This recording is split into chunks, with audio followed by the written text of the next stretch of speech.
ketika kita orang Indonesia terus habis itu pindah di US, terus sempet nggak sih ngalamin yang namanya cultural shock kayak, duh kok gini sih, males deh, atau kayak gimana gitu ada nggak sih?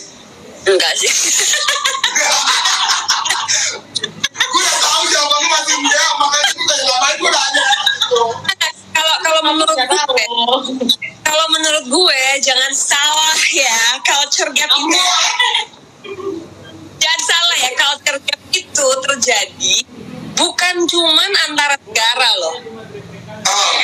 Bukan cuma antara negara. Kadang-kadang culture gap itu lebih sering terjadi antara yang sering piknik dan yang kurang piknik. Iya. Gue kalau culture gap itu kan antara misalnya between countries, it makes sense, it makes sense karena pasti. Culture-nya beda, negaranya beda, bahasanya beda, segala sesuatunya beda. Tapi yang lebih dahsyat itu adalah kalau negaranya sama,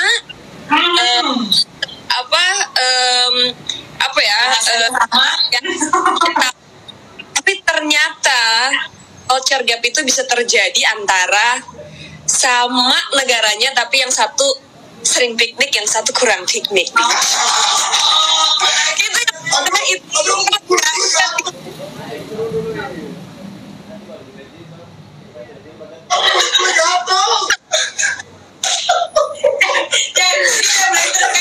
ngomongin tentang pekerjaan aja. Karena yang lain bisa kita bicarakan. Nah, jadi kemarin kan sempat, akhirnya Mika sempat extend juga gitu kan di US gitu ya. Ada yang pakai di dalam ya? Gue jadinya ya, gue gak tau siapa. Nah, terus setelah pas kemarin kan emang lo lagi ada project sekarang yang lagi ongoing di LNS. Iya, ada ongoing yang pasti kayak gini kan. Waktu kemarin itu kan sebenarnya habis Patience itu, jadi sebenarnya kita bahkan nggak ada kepikiran buat keluarin remixnya. Cuman kan justru one of my good friends as well, itu pemenangnya Rhythm and Flow di season pertama, dan jadi gue tuh kenal sama dia bahkan sebelum dia menang Rhythm and Flow gitu, sebelum dia dinominasi. Dia kan dia Grammy juga apa segala macam. Jadi gue kenal sebelum itu. Nah, jadi sebenarnya awalnya tuh ya emang karena gue pengen kayak, hey by the way ini gue kirimin ya, this is like my latest project, karena dia pun juga pada saat project ini yang terakhir dia juga kirimin gue kayak, hey this is my project. Jadi sebenarnya kayak as an artist sebenarnya saling ini aja, saling kayak ini ya gue punya ini ya, gitu loh, lebih kayak gitu kan. And all of a sudden maksudnya dia kirimin balik verse-nya dia loh. So he jumped on the song and then basically he sent back his verse in less than 12 hours. So itu yang maksudnya yang nggak pernah selama ini ya, kalau misalnya gue kerja sama siapa aja tuh yang nggak pernah terdengar gitu loh, kayak orang tuh selesain semuanya, nulis everything in less than 12 hours gitu loh. Jadi how excited he was, and hasilnya pun juga he's such a great lyricist. Itu sih sebenarnya yang gue sangat appreciate dan sangat respect adalah karena it's not gimmicky or mumble rapper, but this a great lyricist with essence gitu. Jadi apa yang dia tulis itu ada essence-nya gitu loh. Dan habis itu akhirnya kita kayak bikin music video juga, ya udah maksudnya it just happen organically benar-benar gitu. So ya itu, terus udah gitu ada beberapa project lainnya yang makanya kenapa kan mungkin fans juga pada kayak pas lagi pas lagi gue nyampe di sini juga kan mungkin banyak juga yang lihat ada kejutan ini, ini ternyata jadi ya sebenarnya kayak business as usual aja ya, mungkin karena teman-teman ngelihatnya pada saat lagi zaman pandemi kan ya, nobody could really do anything during the pandemic, so ya gitu sih. Oke, dan sekalian nih kayaknya banyak banget dari kemarin beberapa Nation itu pada nanya juga Rockers ya tentang projectmu berikutnya. Ini kemarin tiba-tiba ada nama Jessica O di mention gitu kan. Underscore X Jessica O. Please let us know what is that. Please, ini semua orang begging loh. Bahkan pertanyaannya dari tadi, please beneran ini Jessica O gimana sih sama Agnes? Ceritain please. Kasih kita tahu. Ya sebenarnya Jessie udah jadi my friend gitu, udah lama sebenarnya gitu. Jadi bahkan sebelum pandemi juga we've been friends, and then waktu itu bahkan dia sempat mau nyamperin ke LA dan begitu juga sebaliknya. Kan ya pada saat lagi pandemi susah banget ya, sampai dia sempat nggak bisa keluar dari Korea juga waktu itu gara-gara masalah. Dan itu kita udah jadi ya kita kalau ngobrol itu sebenarnya dari mulai musik sampai yang nggak soal musik itu loh, soal everything else, you know what I mean? Like we talk about our relationships, we talk about our life, gitu kan. Jadi ya udah gitu aja gitu. Dan akhirnya kemarin pada saat gue post soal patience, and then all of a sudden dia komen.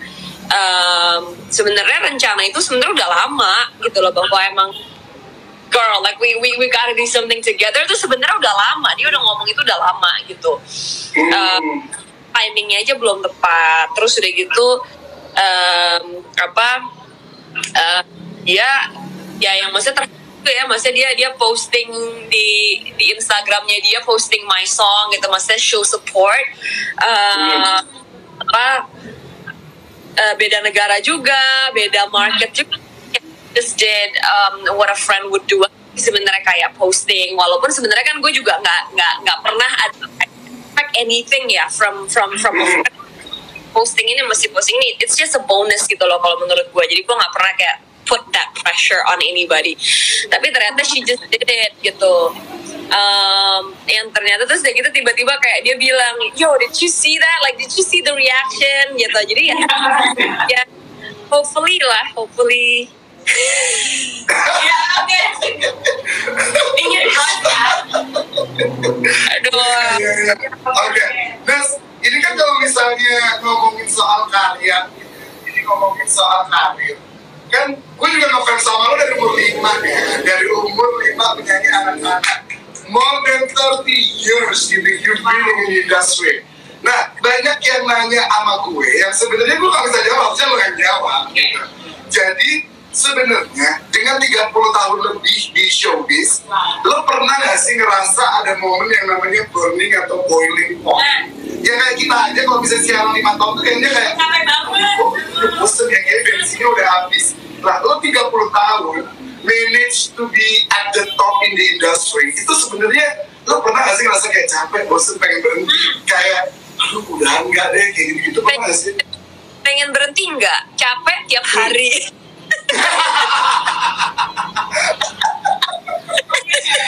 Terus apa yang lo lakukan? No, because the thought of wanting to quit music, never. Thank God, never. Tapi dan burning every day nggak sih, kayaknya kita masih pasti ada at a certain point yang kayaknya kayak aduh capek ya gitu. Cuma ya kalau mau dicari capeknya mau kerja apa aja juga capek, you know what I mean? Kayak gitu, kayak lo mau kerja apa di dunia juga capek, jadi ya jangan cari capeknya gitu. So ya sebenarnya kan bisa dikontrol, by the way ini kayaknya ada yang komen kurang keras suaranya, bener nggak sih kurang keras? Takutnya kita sih ngedengarnya jelas sih. Kalau banyak ngomong mungkin ya. Berarti kurang. But anyways, ya maksudnya fokusnya, makanya kenapa maksudnya gue dari dulu selalu bilang, dan gue tahu it's gonna sound so cliche, tapi it's true because I've been doing it for so many years, like literally so many years. Isn't it crazy? So many years. Adalah lu fokus sama yang lu bisa kontrol gitu loh. Maksudnya, kayak contoh, omongan orang itu kan nggak bisa lu kontrol. Jadi ya lu nggak usah pusing. Yang lu bisa kontrol apa? Omongan lu sendiri, kerja keras lu sendiri, prestasi lu sendiri, prestasi lu segitu banyaknya sampai prestasinya punya Wikipedia sendiri, itu lu bisa kontrol. Itu lu bisa kontrol. Tapi omongan orang lu nggak bisa kontrol. Jadi ya udah gitu, maksudnya apa ya? Apalagi kalau omongan orang itu datang dari pihak-pihak yang memang cari kerjaannya dengan ngomongin orang. You can't control that. You can't control that. Dan maksud gue ya udah sok gitu kalau misalnya emang rezekinya dia di sana, tapi kebetulan rezeki gue puji Tuhannya bukan dari ngomongin orang. Makanya kenapa untung karma gue baik gitu. Kan intinya adalah kayak gitu, karena pada saat lagi lu fokus sama hal-hal yang lu gak bisa kontrol, lu pada akhirnya jadi frustrated sendiri, ya kan? Sendiri gitu kan.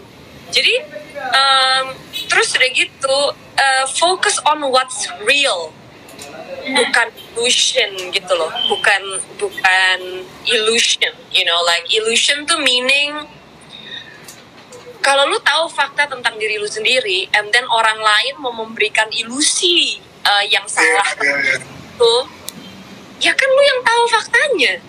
Ya udah, lu kan yang tahu faktanya gitu. Misalnya contoh, lu tahu 1 tambah 1 sama dengan 2, terus lu yang bilang, bego, 1 tambah 1 kan sama dengan 3. Nah kalau lu ikutan berantem, yang bego siapa? Lu.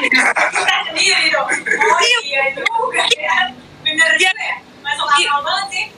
Ya, jangan lu jadi ikutan gitu loh. Biarkan saja. Karena kan kadang-kadang kan cara orang belajar itu kan, ya maybe kita udah kuliah, yang lain misalnya yang lu lagi ajak ngomong masih SD, ya biarkan saja dia berproses dengan mindsetnya dia sendiri gitu loh. Lu jangan gitu, yang ada malah sebenarnya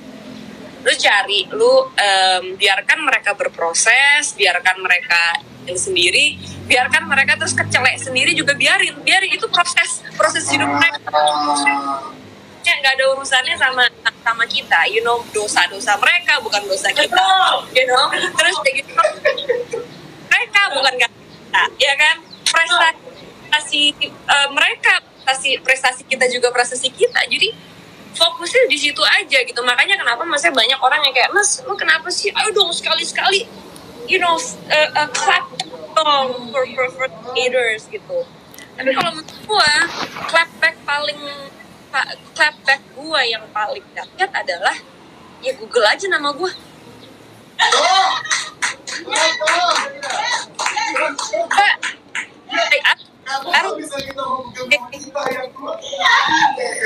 I don't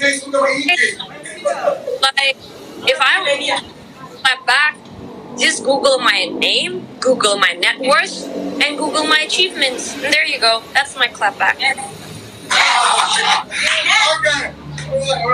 Jadi kan sekarang mungkin kayak pesan-pesan buat yang di luar sana ya, kayak kasih omongan-omongan kayak hate speech lah, kayak misalnya haters di luar sana lah. Serah lo ngomong apa, yang penting cara membuktikannya adalah dengan ya udah kita berkarya aja. Betul. Ya kan, jadi ourselves sendiri kan ya.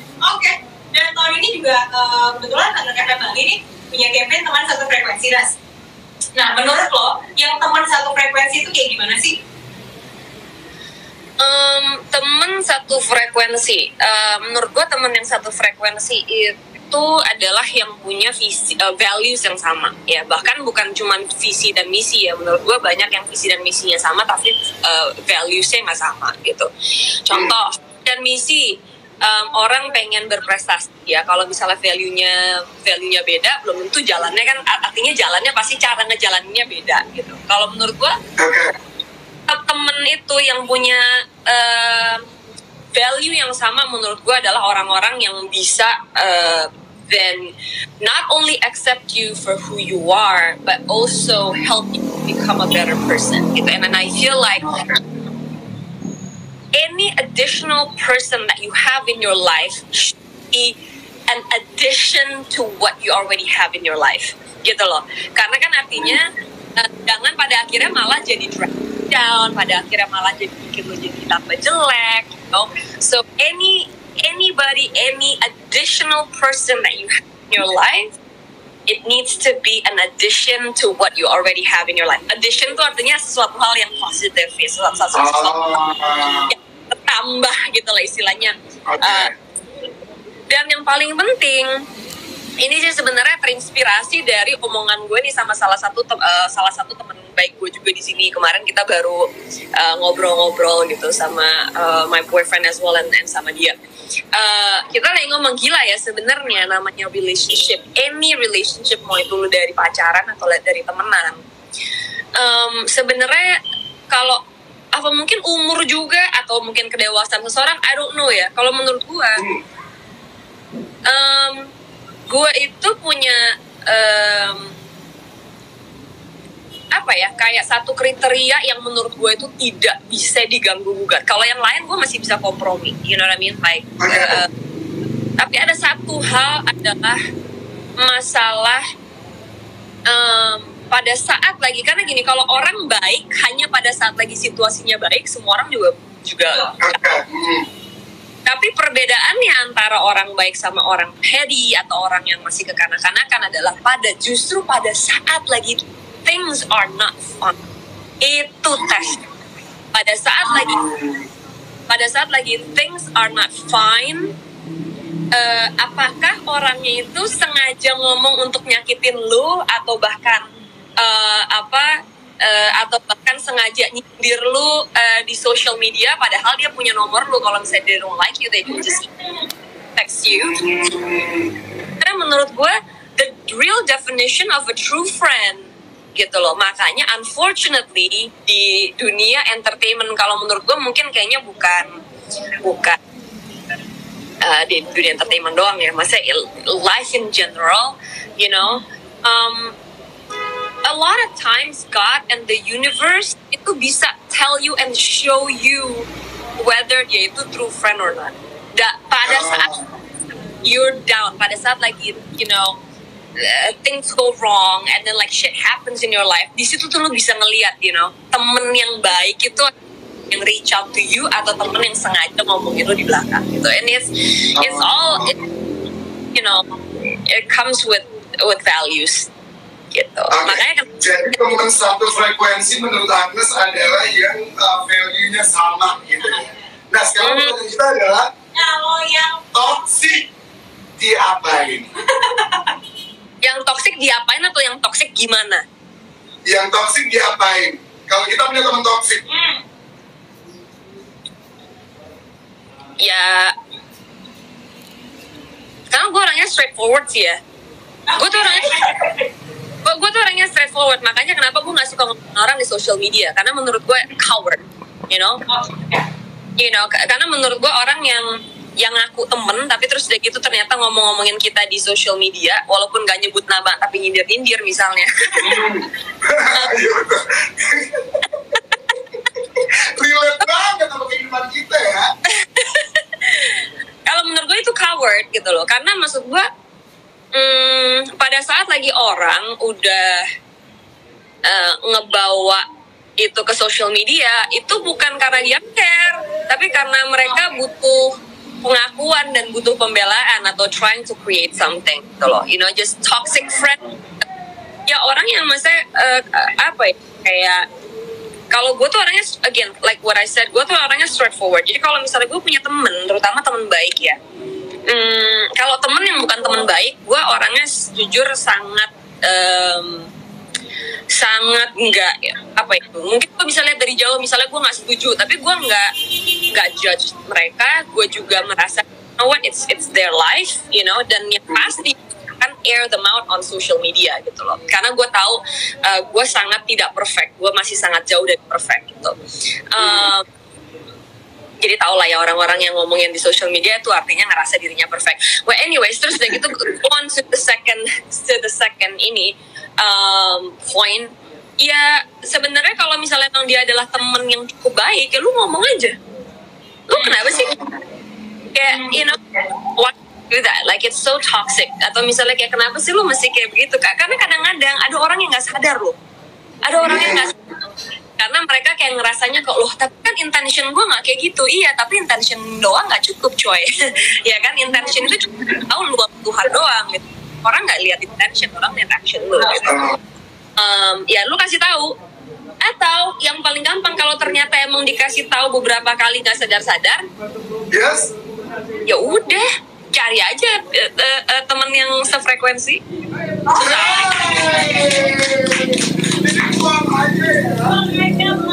Iya, dan lu kan nggak perlu musuhan, maksudnya kan Betul. nggak Ya perlu udah, gue mau unfollow aja, unfriend. delete. Alright, Agnes, thank you ya for the time, thank you udah waktunya. Thank you so much. Ini kan, by the way, kemarin gue habis hiking lagi 6.5 hours. Jadi kita ke trail, ada dua trail. So the top of the mountain, and then we went to the lake right next to the mountain. It's crazy, it's so crazy. Like hampir 7 jam. Kita hiking hampir 7 jam.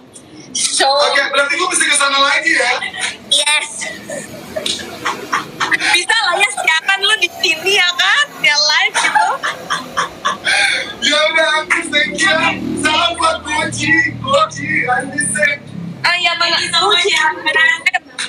project kita. Hai. Jangan kelihatan bentar ya. Kita mau lihat aja. Lihat Goji dulu. Gue kangen banget sama Goji.